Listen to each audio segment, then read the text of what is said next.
이후에 아람 왕 베나다시 그의 온 군대를 모아 올라와서 사마리아를 애워싸니 아람 사람이 사마리아를 애워싸므로 성중이 크게 줄여서 나귀 머리 하나에 은 80세겔이요 비둘기 똥 4분의 1갑에 은 5세겔이라 하니 이스라엘 왕이 성 위로 지나갈 때 한 여인이 외쳐 이르되 나의 주 왕이여 도우소서. 왕이 이르되 여호와께서 너를 돕지 아니하시면 내가 무엇으로 너를 도우랴? 타작마당으로 말미암아 하겠느냐?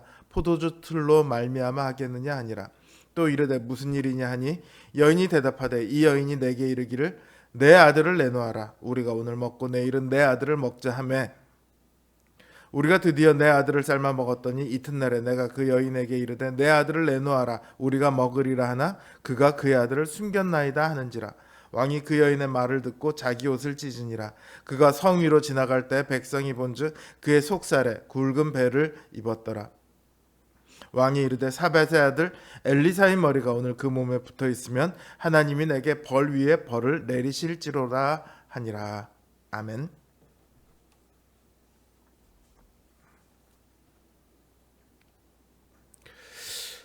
고통 가운데 있는 많은 분들은 이런 생각을 한다고 합니다. 왜 나만 고통을 받지? 왜 나만 힘들지? 다들 행복한데 왜 나는 행복하지 못하지? 이런 생각을 한대요. 사실은 누구나 다 힘들죠. 누구나 다 고통이 있습니다. 고통 없는 인생이란 없어요. 우리 삶에 고통이 있는 이유는 죄로 인해 하나님의 저주 가운데 있기 때문입니다. 처음에 하나님께서 만물을 창조하시고 사람을 창조하셨을 때 그 에덴 동산에서는 고통이 없었습니다. 모든 것이 다 풍족했고요. 슬퍼할 일도 괴로워할 일도 없었습니다. 그러나 죄로 인해 에덴 동산에서 쫓겨날 때 사람뿐만 아니라 만물이 다 저주를 받았어요. 죽음이 들어옵니다. 질병이 생겨납니다. 자연재해가 일어나고요. 사람 사이에도 갈등이 생겨나고 범죄가 일어납니다. 좀 더 크게 가면 전쟁도 일어나죠. 이 모든 것들이 죄로부터 시작된 고통들입니다. 모든 이들은 이 죄 아래에서 고통을 받으며 살아갑니다. 그렇다면 신자는 어떨까요? 신자들은 예수 그리스도를 믿고 하나님의 진노에서 풀려난 사람들입니다. 그렇다면 고통에서도 풀려나야 마땅하지 않을까요? 하지만 신자의 삶에도 여전히 고통이 있습니다. 성경은 신자의 삶에 수없이 많은 고난이 있다라고 얘기를 합니다. 신자의 삶에는 왜 이런 고통이 있을까요? 신자에게 오는 고통은요, 크게 세 가지로 구분해 볼 수 있습니다. 첫 번째는 징계가 있고요. 두 번째는 죄가 없이 받는 고난이 있습니다. 세 번째는 심판이 있어요. 오늘은 그 중에서 징계에 대해 생각해 보고자 합니다. 우리는 예수 그리스도를 믿고 죄의 사슬에서 풀려났음에도 불구하고 여전히 죄를 짓습니다. 어쩌다 보니 죄를 짓거나 혹은 몰라서 죄를 짓는 경우도 분명히 있습니다만 우리가 행동하는 그 시점에 이미 죄인지 알면서도 죄를 지을 때가 의외로 굉장히 많이 있습니다. 죄인 줄 알면서도 눈이 어두워져서 혹은 탐욕에 사로잡혀서 죄를 행합니다. 하나님의 말씀을 거역하죠. 하나님은요, 거기에 대해서 책임을 물으십니다. 오늘 본문 역시 이스라엘의 그런 행동에 대해서 하나님께서는 반응을 하고 계세요. 아람 왕 베나다시요, 군사를 몰고 와서 사마리아를 애워쌉니다. 시간이 지나가니까 먹을 것이 없어요. 그러다 보니 성내에 먹을 것이 없다 보니까 어떻게 됩니까? 아주 조금만큼의 음식도 굉장히 비싼 값을 줘야지 사 먹을 수 있습니다. 우리 집에만 먹을 게 없는 게 아니라 온 성에 먹을 게 없어요. 이스라엘 왕이 이렇게 성벽을 지나가는데 한 여인이 그 앞에 나와서 외칩니다. 왕이여, 나를 도와주소서. 이 말을 듣고 왕은 제일 먼저 무슨 생각이 들었을까요? 왕이여 도와주소서 하면 당연히 먹을 걸 달라고 하나 보다, 그렇게 생각하지 않을까요?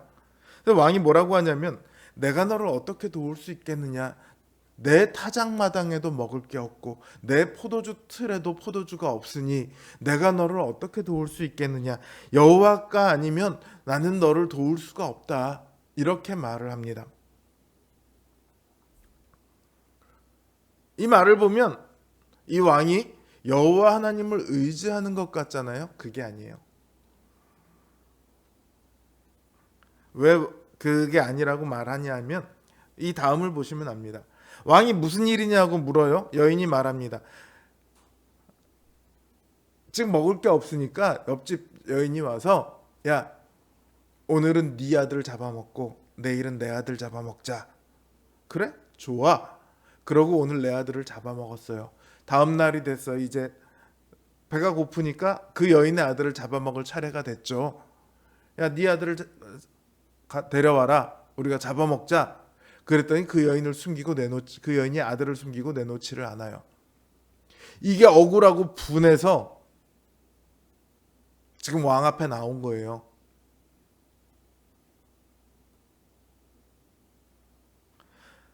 왕이 들으면 기가 막히는 얘기죠.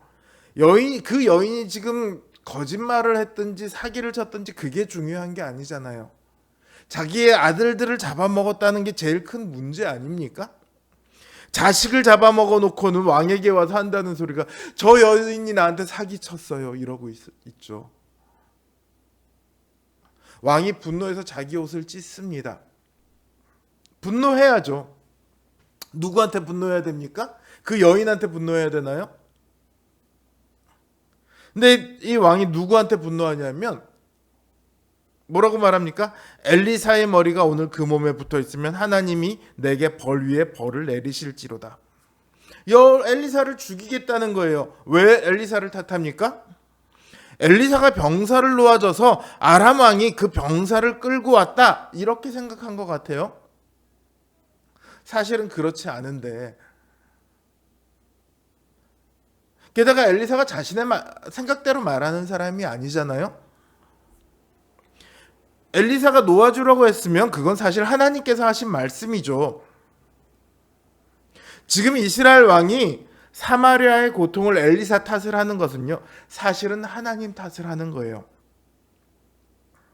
자기 백성들이 어린 자녀들을 잡아먹고 있는 이 상황이 하나님 때문이라고 생각하는 거예요.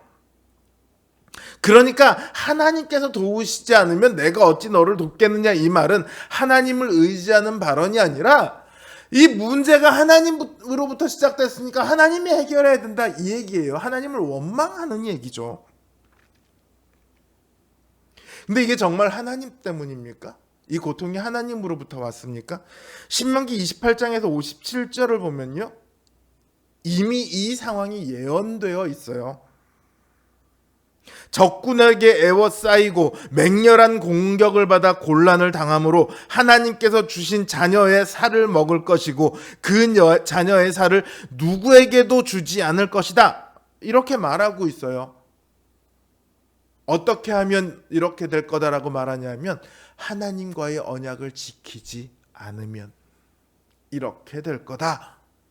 이미 모세가 예언했던 거예요. 지금 이스라엘이 당하고 있는 상황이 바로 이 상황이잖아요. 그쵸? 적들이 애워싸서 먹을 것이 없어서 자녀의 살을 먹고 자녀의 살을 남에게 주지 않는단 말이에요.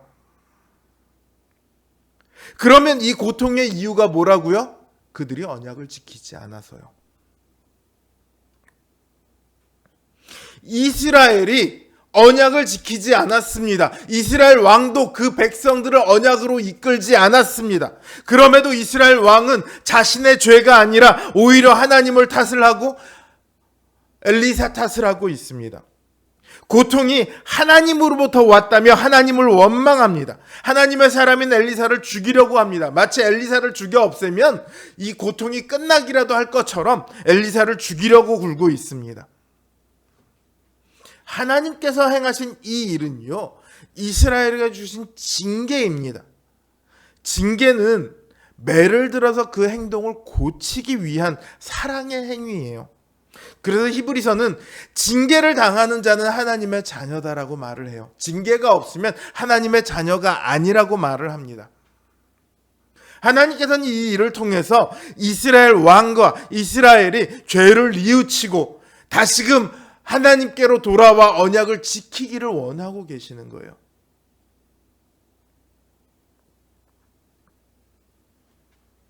그러나 그런 하나님의 기대와 달리 징계 중에도 끝까지 그 마음을 거부하고 돌이키지 않으면 그 징계는 징계로 끝나는 것이 아니라 심판으로 이어집니다. 그러나 그 징계가 임했을 때 그 징계를 받아들이면 하나님께서는 그 사람을 용서하십니다. 뿐만 아니라 그 사람의 삶도 죄로부터 다 돌이켜 다시금 하나님의 언약 안으로 돌아가겠죠. 그러니까 징계는 하나님께서 자녀인 우리들의 잘못을 수정하라고 주시는 기회예요. 그때는 비록 아플지라도 우리에게 주신 기회입니다. 우리의 삶 가운데 혹시라도 고통이 닥쳐온다면 그 고통이 징계인가 아닌가를 우리는 돌아보아야 합니다. 살펴봐야 합니다. 내 삶을 살펴봐야 합니다. 우리가 잘못된 길을 가고 있어서 하나님께서 지금 너 거기 글로 가면 안 돼. 거기서 돌이켜. 이러시면서 우리에게 징계를 주고 계신 것은 아닌지 우리는 돌아봐야 해요. 그리고 거기서 길을 돌이켜야 합니다. 오직 하나님의 그 언약 안에만 우리의 생명이 있고 우리의 평안이 있습니다. 우리가 살아가는 날 동안 징계받을 일이 없다면 가장 좋겠지만요. 그럴 일은 없죠. 왜냐하면 우리는 여전히 죄를 짓고 여전히 유혹을 받고 여전히 흔들리는 믿음을 갖고 있거든요. 제가 바라기는 혹시라도 하나님께서 여러분들이 잘못된 길을 선택해서 하나님께서 징계하실 때 금방 알아차리고 바로 돌이킬 수 있는 그런 영적인 민감함이 여러분들께 있기를 바랍니다. 하나님의 그 다스리심에 민감할 수 있는, 그래서 늘 하나님 안에 거할 수 있는 우리 성도님들 되시길 주님의 이름으로 기원합니다.